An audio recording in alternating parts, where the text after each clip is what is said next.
अस्सलाम वालेकुम, welcome back to my kitchen corner के साथ। उम्मीद है कि मेरी सब बहनें अपने घरों में खुश होंगी।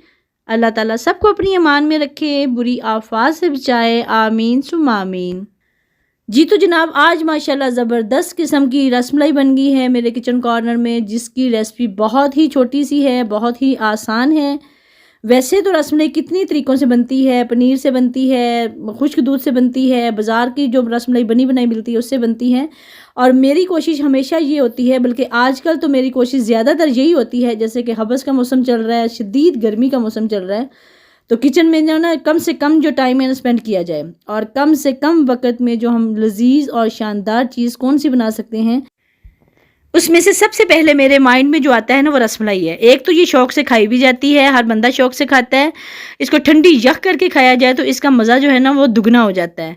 और बहुत इजी तरीके से मैं बनाती हूँ, लंबा चौड़ा मैं काम नहीं करती रसमलाई में। मेरे ज़्यादा से ज़्यादा 15 से 10-15 मिनट लगते हैं, इससे ज़्यादा नहीं लगते। चलिए रेसिपी स्टार्ट लेते हैं। 1 कप जो है वो मेरा नीडो दूध मैंने लिया है, नीडो खुश्क दूध लिया है। 1/2 कप मैंने इसमें चीनी ली है। और ये जो मटीरियल मैं बता रही हूँ ना, ये सिर्फ़ और सिर्फ 1 kg दूध का है, 1 लीटर दूध का है, जो सब कुछ मैं बता रही हूँ। साथ में 1 टेबल स्पून मैदा है, 1 टेबल स्पून इसमें कुकिंग ऑयल है, और 1 अंडा है। 1 टीस्पून इसमें बेकिंग पाउडर है। साथ में काजू हैं, और काजू ले लें, पिस्ता ले लें, जो आपकी मर्ज़ी है आप ले लें। आपके पास जो भी अवेलेबल है आप वही ले लें।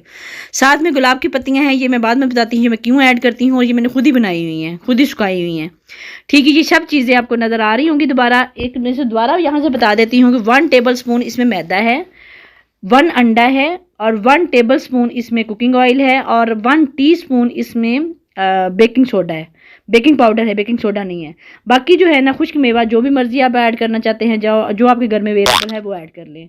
दूसरे नंबर पे मैं आ जाती हूँ कि अब हमने डो तैयार करनी है, जो हमने रसमलाई बनानी है। सबसे पहले उसमें मैंने नीडो दूध डाल दिया है। उसके बाद मैं चीनी जो है ना, ये मैं दूध ऊपर रख दिया है बॉईल होने के लिए, उसमें ऐड कर दूंगी।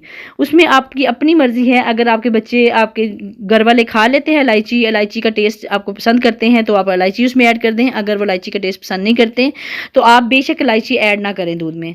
उसके बाद ये जनाब दूध तो मैंने बॉईल होने के लिए रख दिया है। इसमें नीडो में मैंने डाल दिया है 1 टेबल स्पून के करीब जो मेरे पास मैदा पड़ा था वो ऐड कर दिया है। 1 टीस्पून के करीब बेकिंग पाउडर था वो ऐड कर दिया है। 1 अंडा था वो ऐड कर दिया है। साथ में 1 टेबल स्पून इसमें कुकिंग ऑयल था वो ऐड कर दिया है। सिर्फ ये 4-5 चीज़ें हैं, और इनकी मेजरिंग होना बहुत ज़रूरी है। ये मैं बार बार बताती हूँ, अगर हम 1 लीटर दूध का बना रहे हैं तो हर चीज़ इसमें 1-1 जाएगी, मतलब कि 1 जाएगी। 1 कप नीडो दूध है, 1 टेबल स्पून मैदा है, 1 अंडा है, 1 टेबल स्पून इसमें कुकिंग ऑयल है, और 1 टीस्पून इसमें, मतलब कि बेकिंग पाउडर जो है ना बहुत ज़्यादा ऐड नहीं करना, 1 टीस्पून इसमें बेकिंग पाउडर है। इसमें कोई दूध कोई पानी किसी चीज़ को भी ऐड नहीं करना, और उसी में हम मिक्स करके सारा कुछ मटेरियल को हमने एक पेड़ा बना लेना है। पेड़ा नरम और मुलायम होगा। अगर आपसे गूंदा नहीं जा रहा तो आप हाथ पे हल्का हल्का हाथ पे ऑयल लगाते जाएं और उसको गूंदते जाएं। गूंदने के बाद जनाब अगली बारी आ गई है दूध की। दूध बॉयल हो गया माशाल्लाह, मैंने फुल आंच करके दूध बॉयल कर लिया था।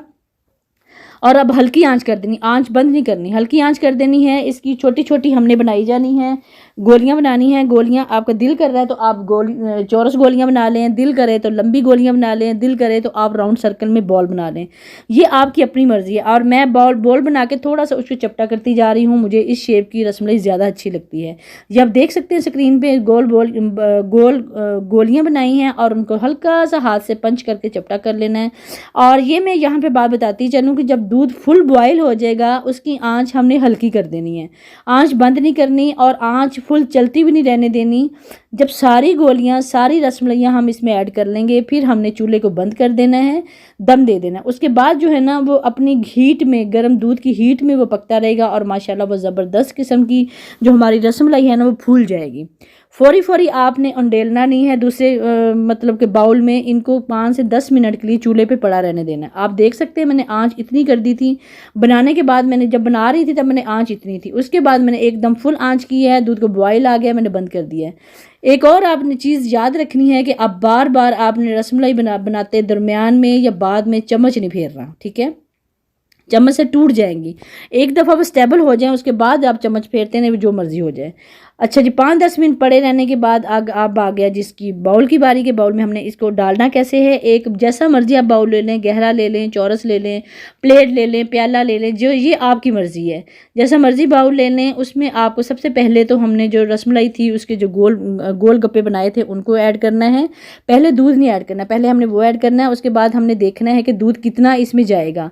और माशाल्लाह मेरे ख्याल है कि ज़्यादा 3 पाव के करीब तो दूध हम डाल लेते हैं, 1 पाव के करीब बच जाता है। ठंडा होने के बाद जब रसमलाई मज़ीद दूध जज़ब कर लेती है तो दूध की और ज़रूरत पड़ती है, क्योंकि हर प्याली में अगर एक रसमलाई जाएगी साथ दूध जाएगा तो दूध जल्दी ख़त्म हो जाता है। इसलिए कोशिश मेरी यही होती है कि जो मैं दूध साइड पे बचा हुआ है उसको लहदा गिलास में या किसी कप में डाल के रख दूँ, ताकि जैसे जैसे खाई जाए बाद उसको मैं दूध को ऐड कर दूँ।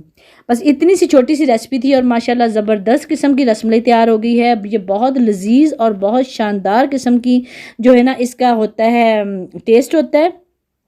बाहर की रसमलाई का मुझे नहीं पता कैसी होती है, मैंने अक्सर सुना है कि हमने डब्बे की रसमलाई बनाई, मुझे आइडिया नहीं कि वो कैसी होती है।